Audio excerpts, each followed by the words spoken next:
Bismillahirrohmanirrohim. Assalamualaikum warahmatullahi wabarakatuh. Saya Yani Suryaningsih dari SMKN 1 Ranca Ekek mengampu mata pelajaran produktif kimia tekstil.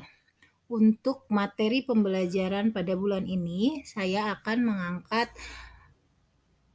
materi tentang proses pengelantangan atau bleaching pada kain di tekstil. Tujuan dari proses pengelantangan ini adalah menghilangkan warna alami yang disebabkan oleh adanya pigmen-pigmen alam atau zat-zat lain sehingga diperoleh bahan yang putih. Nah, untuk pengelantangan ini dapat dilakukan sampai memperoleh bahan yang putih sekali. Misalnya untuk bahan-bahan yang akan dijual sebagai benang putih atau kain putih.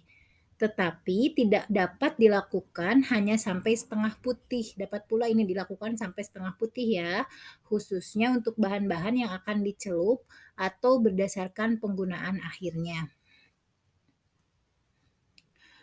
Kemudian untuk bahan tekstil dari serat sintetik, ini contoh serat sintetik itu adalah serat poliester, serat poliamid. Nah, ini tidak perlu dikelantang karena pada proses pembuatan seratnya sudah mengalami pemurnian dan pengelantangan.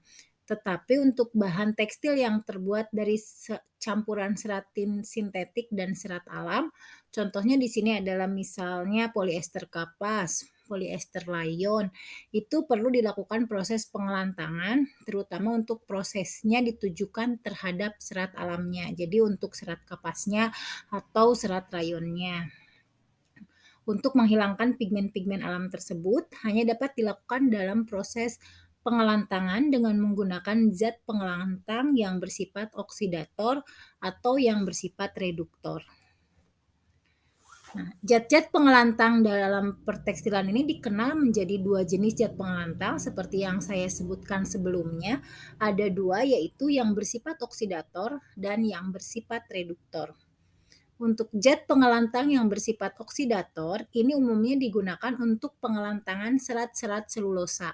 Serat selulosa tentu sudah tahu ya, misalnya di sini ada serat kapas, serat rayon, serat rami, dan sebagainya. Dan beberapa di antaranya dapat pula dipakai untuk serat-serat binatang dan serat-serat sintetis. Serat binatang di sini adalah misalnya wol dan sutra, tapi hanya beberapa saja.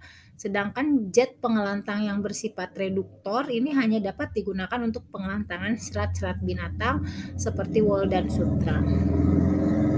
Kemudian zat pengelantang yang bersifat oksidator, contohnya di sini ada yang bersifat mengandung klor, ada yang tidak mengandung klor untuk oksidator ini. Contoh zat pengelantang oksidator yang mengandung klor yaitu kaporit atau CaOCl2, natrium hipoklorit atau NaOCl, natrium klorit atau NaOClO2.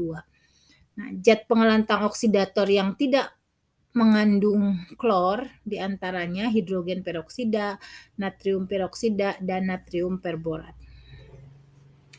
Zat pengelantang yang bersifat reduktor di sini antara lain sulfur dioksida, natrium sulfit, natrium bisulfit, natrium hidrosulfit. Mungkin itu materi sedikit tentang zat pengelantang dan proses pengelantangan di tekstil.